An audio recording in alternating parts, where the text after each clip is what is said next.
दिन बुधवार, तारीख 6 अक्टूबर 2021। समय रात के लगभग 2 बजे। घटना स्थल इंदौर शहर के सत्य साई चौराहे से बॉम्बे हॉस्पिटल के बीच। दो नौजवान नशे में धुत एक्टिवा पर अपने घर जा रहे थे।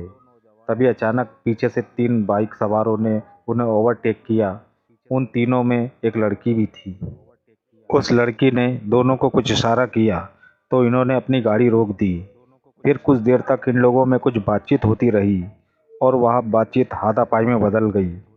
विवाद इतना बढ़ गया कि तीनों बाइक सवारों में से एक ने एक्टिवा वाले एक व्यक्ति पर चाकू से हमला कर दिया और फिर वो तीनों वहां से भाग निकले।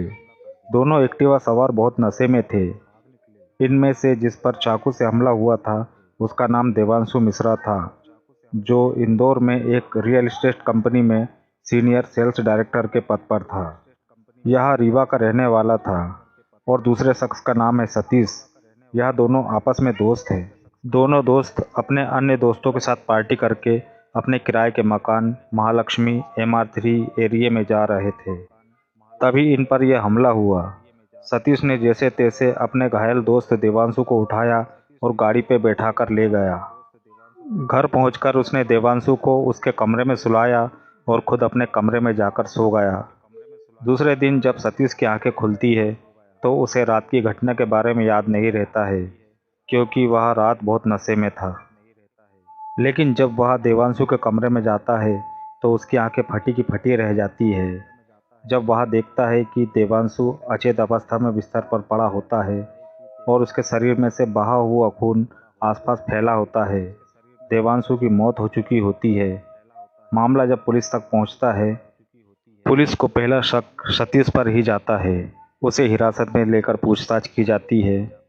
पुलिस के शक करने की एक बड़ी वजह यह भी होती है कि अगर सतीश ने देवांशु पर हमला नहीं किया था तो वह घटनास्थल से थोड़ी ही दूर पर स्थित हॉस्पिटल क्यों नहीं ले गया।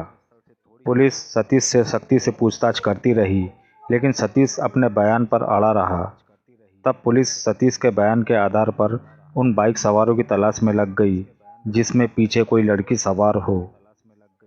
इसके लिए CCTV का सहारा लिया गया, जो सत्य साई चौराहे से बॉम्बे हॉस्पिटल के बीच लगे थे।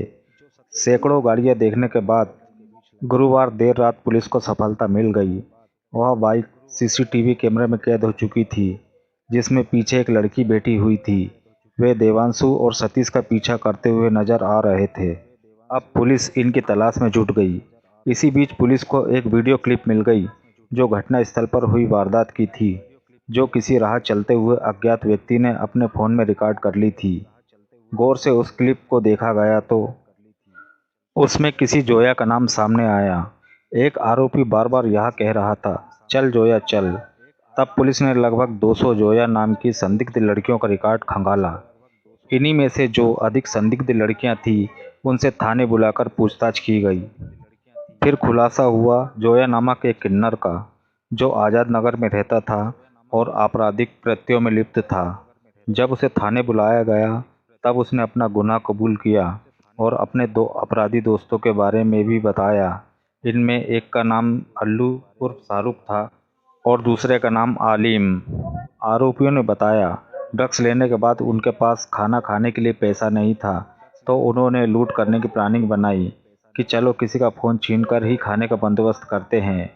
इसी योजना को अंजाम देने के लिए वह शहर के कई इलाकों के चक्कर लगाते रहे। रात के 12 बजे के लगभग ये लोग सत्य साई चौराहे से गुजर रहे थे। तभी इनकी नज़र देवांशु और सतीश पर पड़ती है। जब ये दोनों उनके पास से होकर गुजरते हैं तो आरोपियों की नज़र देवांशु के गले की सोने की चेन पर पड़ जाती है।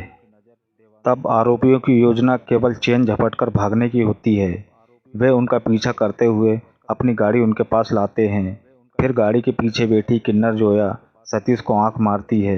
इस वजह से दोनों वहीं गाड़ी रोक लेते हैं। योजना के तहत जोया अपनी अदाओं से उन दोनों को उलझाती है, बातों में फंसाती है। तब दूसरे आरोपी देवांशु के गले की चेन पर झपट्टा मारने की कोशिश करते हैं। देवांशु उनका विरोध करता है। जब वह चेन लूटने में नाकाम होते नजर आते हैं तब एक आरोपी अल्लू चाकू निकालकर उस पर हमला कर देता है और इसके बाद तीनों वहां से भाग जाते हैं। इस्तेमाल किए गए चाकू को जब बरामद किया गया तो पता चला कि वह चाकू छोटा था। अतः देवांशु की मौत चाकू की वजह से नहीं बल्कि ज़्यादा खून बह जाने की वजह से हुई थी। अगर उसे सही वक्त पर इलाज मिल जाता तो वह बच सकता था। अब तीनों आरोपी पुलिस की गिरफ्त में हैं।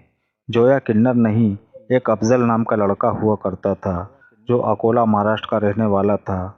वह इंदौर किसी रिश्तेदार के यहाँ रहने आया था, फिर यहीं बस गया और किन्नर बनकर घूमने लगा। इसकी इन्हीं हरकतों की वजह से वह किन्नरों के हाथों पीट भी चुका था। फिर उसने दिल्ली जाकर अपना लिंग परिवर्तन कराया और अफजल से लड़की जोया बन गया।